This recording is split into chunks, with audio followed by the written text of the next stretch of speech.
معزز سامعین اکرام، السلام علیکم ورحمۃ اللہ تعالی وبرکاتہ۔ وعلیکم السلام ورحمۃ اللہ وبرکاتہ۔ الحمد للہ رب العالمین والعاقبۃ للمتقین والصلاۃ والسلام علی سید الانبیاء والمرسلین وعلی آلہ وصحبہ اجمعین، اما بعد فاعوذ باللہ من الشیطان الرجیم، بسم اللہ الرحمن الرحیم۔ الا ان اولیاء اللہ لا خوف علیہم ولا هم یحزنون والذین آمنوا وکانوا یتقون، صدق اللہ مولانا العظیم وصدق رسولہ النبی الامین المعین المبین الکریم، ونحن علی ذلک لمن الشاہدین والشاکرین والحمد للہ رب العالمین۔ حضرات محترم، آئیے سب سے پہلے ہم اور آپ مل کر اپنے اور ساری کائنات کے مرکز عقیدت جناب احمد مجتبیٰ محمد مصطفیٰ صلی اللہ تعالیٰ علیہ وسلم کی بارگاہ میں درود و سلام کا تحفہ پیش کر لیں۔ پڑھے بابا سے بلند اللہم صلی علی سیدنا و شفیعنا حبیبنا نبینا مولانا محمد مبارک وسلم، صلو علیہ صلاۃ و سلام علیک یا رسول اللہ یا حبیب اللہ صلی اللہ تعالیٰ علیہ وسلم۔ حضرات محترم، خواجہ ہند ہے وہ دربار ہے اعلیٰ تیرا، خواجہ ہند ہے وہ دربار ہے اعلیٰ تیرا، کبھی محروم نہیں ہے مانگنے والا تیرا۔ تو حضرات محترم، کل کا جو دین ہے وہ غوث سرکار خواجہ غریب نواز رحمۃ اللہ علیہ کی چھٹی شریف کا دن ہے۔ اس چھٹی شریف کے دن میں ایک رجب المرجب سے سرکار غریب نواز رحمۃ اللہ تعالیٰ اپنے ہجر شریف میں جب گئے تو چھٹویں شریف یعنی کہ 6 رجب کو سرکار خواجہ غریب نواز رحمۃ اللہ علیہ کی مریدین بڑی خیال میں تھے کہ آخر 1 رجب کو سرکار خواجہ غریب نواز ہمارے پیر و مرشد حجرے میں گئے تو ابھی تک باہر نہیں نکلے ہیں، آخر کیا بات ہے، کیا وجہ ہے کہ آج 1 دن نہیں، 2 دن نہیں، 3 دن نہیں، آج 6 دن ہو گئے ہیں۔ چل کر دیکھتے ہیں کہ غریب نواز اپنے حجرے میں کیا کر رہے ہیں۔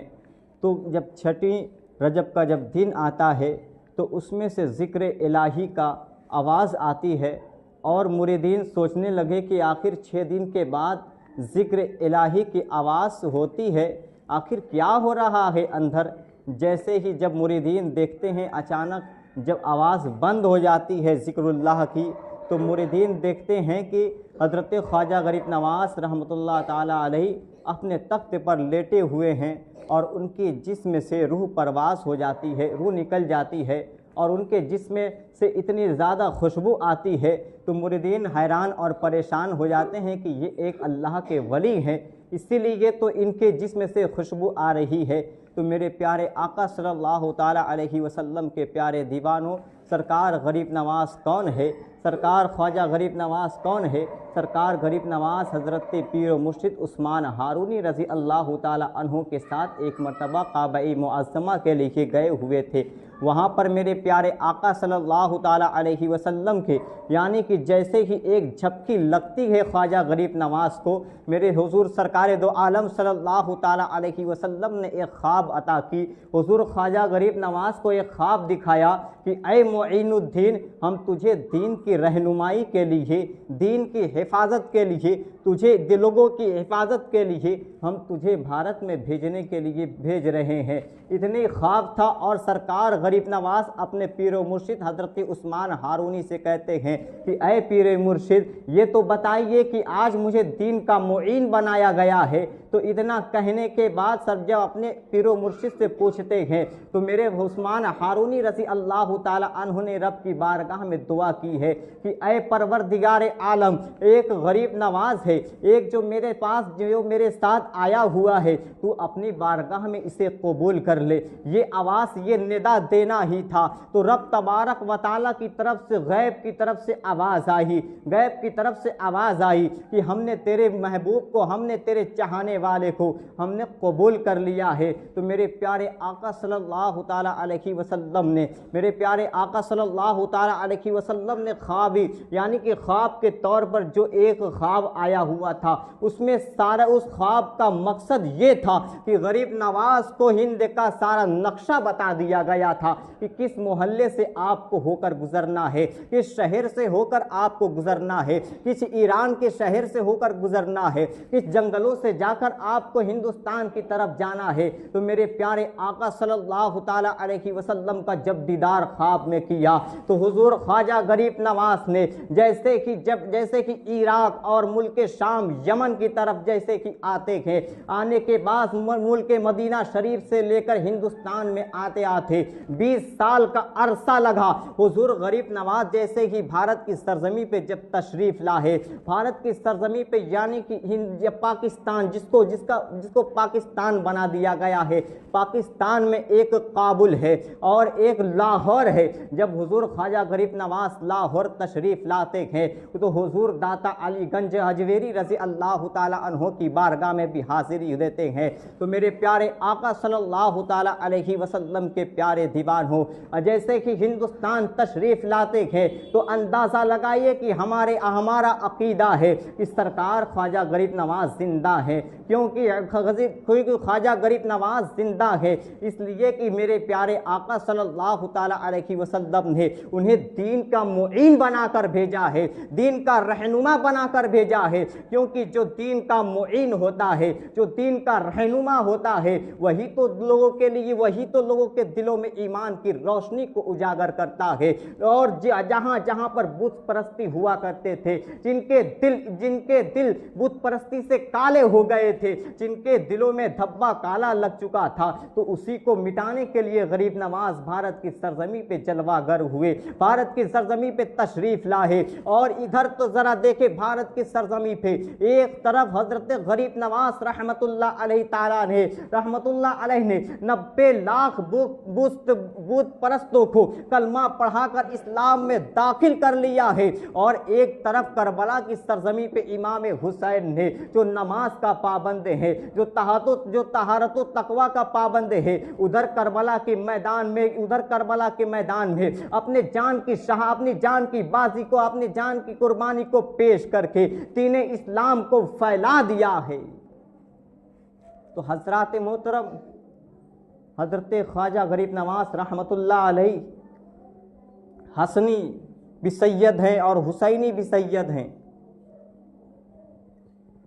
تو حضور خواجہ غریب نواز رحمت اللہ علیہ جب ہند میں تشریف لائے تو ان کا مقصد، ان سے پہلے بہت سارے مشائخ، بہت سارے علماء، بہت سارے محدثین ہند کی سرزمین پہ تشریف لائے تھے، اور لانے کے بعد لوگوں کو بھی علم دین کی روشنی کے لیے اجاگر کیا۔ لیکن ان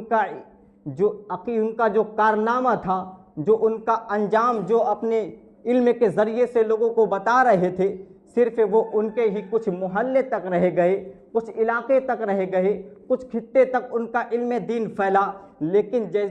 جسے خواجہ غریب نواز بنا کر بھیجا گیا، جسے دین کا معین بنا کر بھیجا گیا، جسے سنیے انسانیت کا رہنما بنا کر بھیجا گیا، وہ کوئی اور نہیں تھا بلکہ وہ تو حضرت عثمان ہارونی کا عثمان ہارونی کا خلیفہ تھا۔ تو میرے پیارے آقا صلی اللہ تعالی علیہ وسلم کے پیارے دیوان ہو، ہمارا عقیدہ ہے کہ خواجہ غریب نواز زندہ ہے۔ ہمارا عقیدہ ہے کہ آج وہ اگر کسی کو دیکھنا ہے،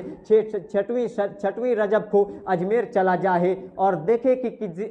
کہ زندوں کی بارگاہ میں کتنی زندگیاں جا کر دھوم مچا رہی ہے، کتنے خواجہ غریب نواز کی بارگاہ میں جا کر دیکھے، کہیں تو بھیڑوں کی لشکر جمع ہوئے ہیں، کہیں تو عاشقوں کے میلہ لگا ہوا ہے، وہ غریب نواز کا روضہ ہے۔ تو میرے پیارے آقا صلی اللہ تعالی علیہ وسلم کے پیارے دیوان ہو، غریب نواز کا وہ آستانہ ہے۔ میرے پیارے آقا صلی اللہ تعالی علیہ وسلم فرماتے ہیں کہ جس طریقے سے مدینہ منورہ کی سرزمین پہ کوئی دعائیں رد نہیں کی جاتی ہے، اسی طریقے سے ہند میں ایک ایسا شہر ہے، ایک ایسا خطہ ہے، ایک ایسا گوشہ ہے جسے دنیا اجمیر کے نام سے جانتی ہے۔ اگر بندہ اجمیر کی دھرتی پر جا کر رب کی بارگاہ میں دعا کرتا ہے تو اللہ تبارک و تعالیٰ اس کی دعاؤں کو کبھی رد نہیں فرماتا، بلکہ اس کی دعاؤں کو سرکار غریب نواز کے صدقے میں قبول فرما لیتا ہے۔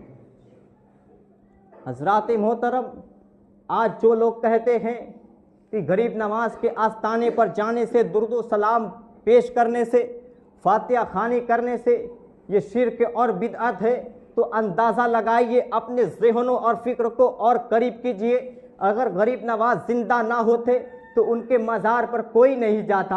اگر غریب نواز کی زندگی سے لوگوں کو زندگی نہیں ملتی، اگر کسی کو فائدہ حاصل نہ ہوتا، تو کسی کا عقل اتنا نادان نہیں ہے، کسی کا عقل اتنا بیوقوف نہیں ہے، وہ کسی کے مزار پر جائے گا اور اس سے دعاؤں کا التجا کرے گا، کیونکہ اگر آپ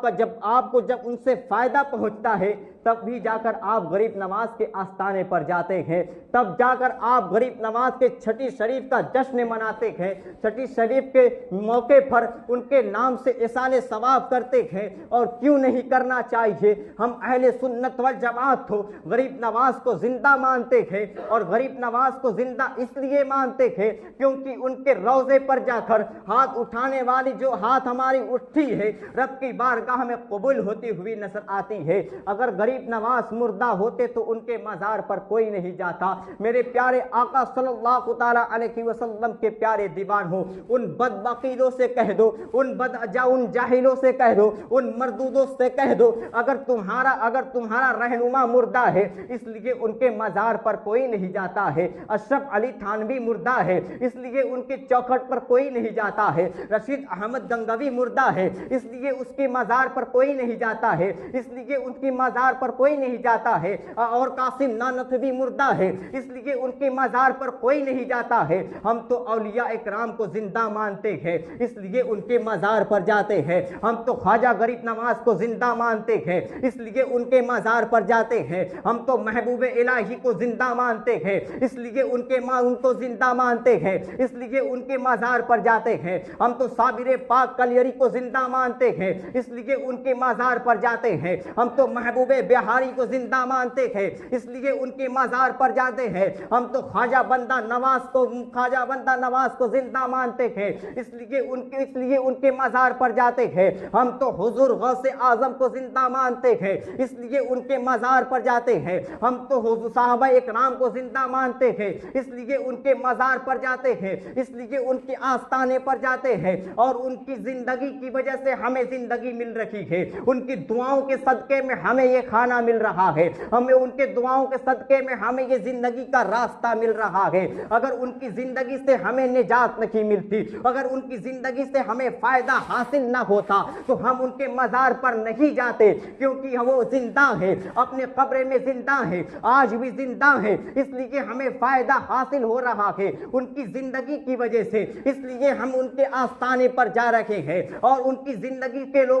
زندگی کی ہی وجہ ہے کہ لوگوں کو راہ راست مل رہا ہے، لوگ ان کے آستانے پر حاضری دے رہے ہیں۔ کسی کے باپ کا عرس آتا ہے تو اسے سوشل میڈیا کے زمانے سے بتا دیا جاتا ہے، موبائل کے ذریعے سے بتا دیا جاتا ہے کہ آج اس کے ابا کا عرس ہے آ جانا، آج اس کے دادا کا عرس ہے آ جانا، آج اس کے نواب کا عرس ہے آ جانا۔ جب کسی کے خاندان کا شخص کا جب عرس آتا ہے تو لوگوں کو موبائلوں کے ذریعے سے بتایا جا رہا ہے، لوگوں کو کبھی سوشل میڈیا کے ذریعے سے بتایا جا رہا ہے، لوگوں کو کبھی اخبارات کے ذریعے سے بتایا جا رہا ہے۔ آج اس کے باپ کا ہے عرس چلے آنا، تو ذرا دیکھو عاشقوں کا ایک ہجوم ہے، جیسے ہی غریب نواز کا عرس آتا ہے تو کسی کو بتانے کی ضرورت نہیں پڑتی ہے، نہ اخبارات کے ذریعے سے بتانے کی ضرورت پڑتی ہے، نہ ٹیلی ویژن کے ذریعے سے بتانے کی ضرورت پڑتی ہے، نہ سوشل میڈیا کے زمانے سے بتانے کی ضرورت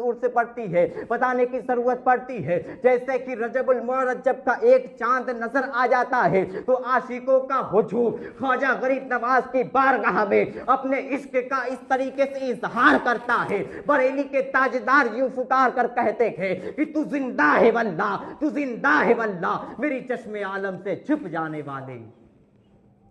حضرات محترم، کیا خواجہ غریب نواز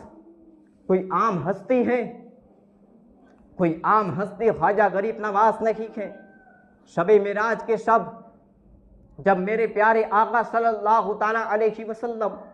جب معراج کی رات میں آسمان کا جب سفر کر رہے تھے، براق پر جا رہے تھے، تو براق جیسے کہ 7ویں آسمان کے آگے جانے کے بعد کہنے لگا کہ اے مولا اس کے آگے ہماری حد نہیں ہے، اس کے آگے میری جانے کی ہمت نہیں ہے، اگر میں اس کے آگے چلا جاؤں گا تو میرے پر جل کر خاک ہو جائیں گے، میرے پر جل کر راکھ ہو جائیں گے، اس کے آگے جانے کی مجھے اجازت نہیں ہے۔ تو میرے پیارے آقا صلی اللہ تعالیٰ علیہ وسلم نے ایک روحانی فرشتہ دیکھا اور کہنے لگے کہ جب میں شب معراج کی رات جب سفر کرنے کے لیے آگے بڑھا تو میں نے دیکھا کہ ایک نورانی شکل صورت والے، ایک نورانی چہرے والے آ کر میرے قدم کو اپنی گردن پر رکھ لیا۔ تو میرے پیارے آقا صلی اللہ تعالیٰ علیہ وسلم نے یوں ارشاد فرمایا کہ اے پروردگار عالم، میں تو حیرت میں تھا کہ جس رات میں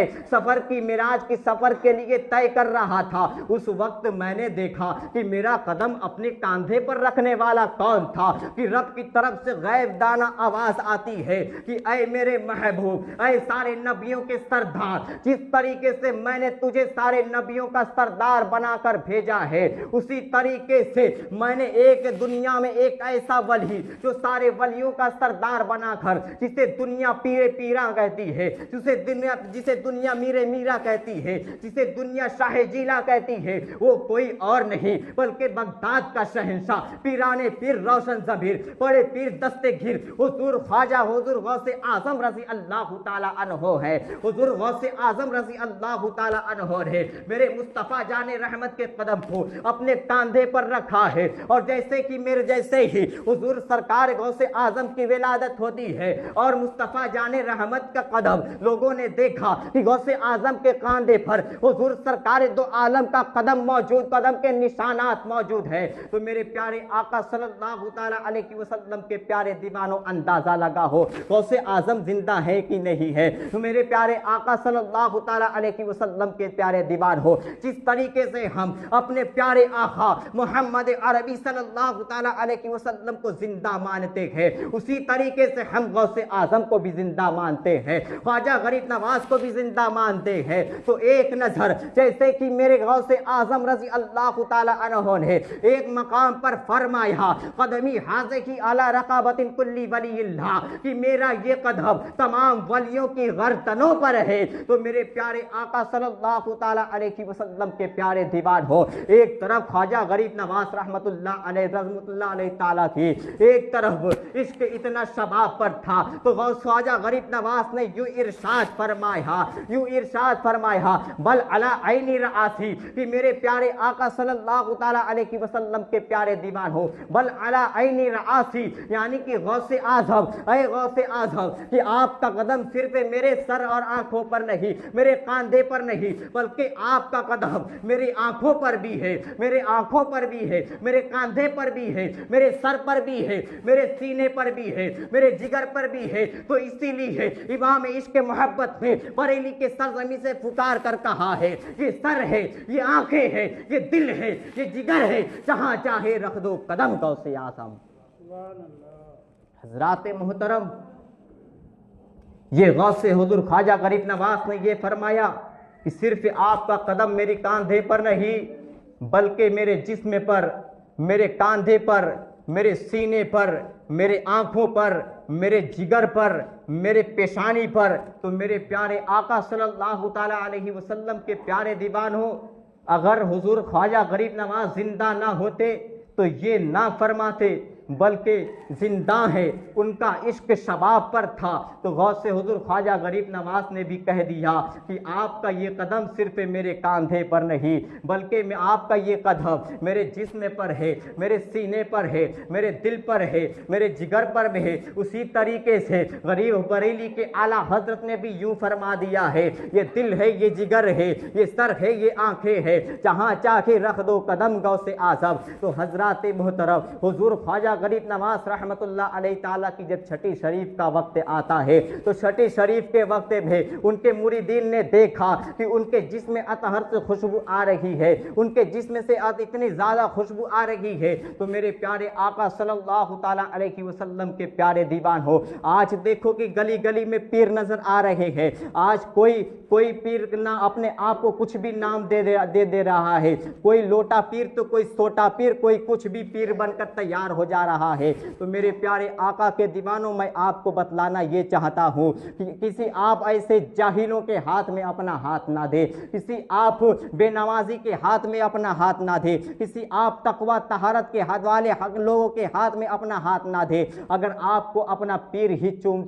اگر آپ کو اپنا پیر ہی چاہنا ہے، آپ اگر اپنا پیر ہی چاہتے ہیں تو ایک ایسے نیک انسان کو اپنا پیر سمجھیے جسے دنیا تاج الشریعہ کہتی ہے، جسے دنیا حضور مفتی اعظم ہند کہتی ہے، جسے دنیا حجت الاسلام کہتی ہے، جسے دنیا مفسر اعظم کہتی ہے، جسے دنیا حضور مصطفیٰ رضا خان کہتی ہے، جسے دنیا اختر رضا خان کہتی ہے۔ اگر آپ کو اپنا ہاتھ ہی دینا ہے تو حضور تاج الشریعہ کے ہاتھ میں دے دو، حضور سرکار اعلیٰ حضرت کے ہاتھ میں دے دو، حضور مفتی اعظم ہند کے ہاتھ میں دے دو۔ آج کے لوگ نئے نئے پیر بن کر نظر آ رہے ہیں، کوئی جعلی پیر ہے، آج تھوڑا سا علم دین حاصل کرنے کے بعد پیر بن جا رہا ہے، آج کوئی پگڑی اور صافہ باندھ لیتا ہے، لوگ اسے پیر سمجھ رہے ہیں، آج انگوٹھیاں میں 12 ہاتھوں میں انگوٹھیاں پہن لے رہا ہے، اسے لوگ پیر سمجھ رہے ہیں۔ جسے شریعت مطہرہ کا پابندی معلوم نہیں ہے کہ اگر یہ شریعت میں صرف ایک انگوٹھی جائز ہے اور وہ بھی 4 ماشے کی جائز ہے، تو آج 12 انگوٹھی پہننے والا کوئی پیر ہو سکتا ہے؟ آج لال ٹوپی کالا ٹوپی پہننے والا جس کو علم کے مطابق کوئی نالج نہیں ہے، کوئی ایجوکیشن نہیں ہے، تو میرے پیارے آقا صلی اللہ تعالیٰ علیہ وسلم کے پیارے دیوان ہو، پیر وہی ہو سکتا ہے جو عالم دین ہوگا، جو شریعت کے مطالعے پر عمل کرنے والا ہوگا، جو تقوی اور طہارت کا جاننے والا ہوگا، جس کے اندر اتنی صلاحیت ہو جو صحیح اور غلط کے درمیان کو فاصلے کو، یعنی کہ صحیح اور غلط کے درمیان کے فاصلے کو دور کر لے اور لوگوں کو حقانیت کا راستہ دکھا دے۔ پیر وہی ہوگا جس طریقے سے غوث اعظم پیر ہے، جس طریقے سے خواجہ غریب نواز پیر ہے۔ تو میرے پیارے آقا صلی اللہ تعالیٰ علیہ وسلم کے پیارے دیوان ہو، آپ ایسے لوگوں کے ہاتھ میں اپنا ہاتھ دے جس کا نسبت سرکار غوث اعظم سے لے کر مدینے والے آقا صلی اللہ تعالیٰ علیہ وسلم تک جڑا ہو، تب جا کر آپ کو نجات ملے گی، ورنہ آپ کو نجات نہیں مل سکتی ہے۔ تو میرے پیارے آقا صلی اللہ تعالیٰ علیہ وسلم کے پیارے دیوانوں، میں نے جو چند منٹ گفتگو کی تو اللہ تبارک و تعالیٰ اس گفتگو پر ہم سبھی کو عمل کرنے کی توفیق عطا فرمائے، اور اس گفتگو میں جو کچھ کہنے سے رہ گیا انشاءاللہ پھر کبھی گفتگو کریں گے، کسی قسم کی خامی لفظاً رہ گئی تو اللہ تبارک و تعالیٰ معاف فرمائے۔ استغفر اللہ ربی من کل ذنب واتوب الیہ والآخر دعوانا ان الحمد للہ رب العالمین۔ زندگی ہے، زندگی یوں ہی نہیں ہے، زندگی کے لیے جینا مرنا ہے سب کچھ نبی کے لیے، نہ سمجھ مرتے ہیں زندگی کے لیے، نہ سمجھ مرتے ہیں زندگی کے لیے، زندگی ہے نبی کی نبی کے لیے، ہر صبح زندہ ہے ہر شام زندہ ہے، میرے دل کی تختی پر نبی کا نام زندہ ہے۔ السلام علیکم۔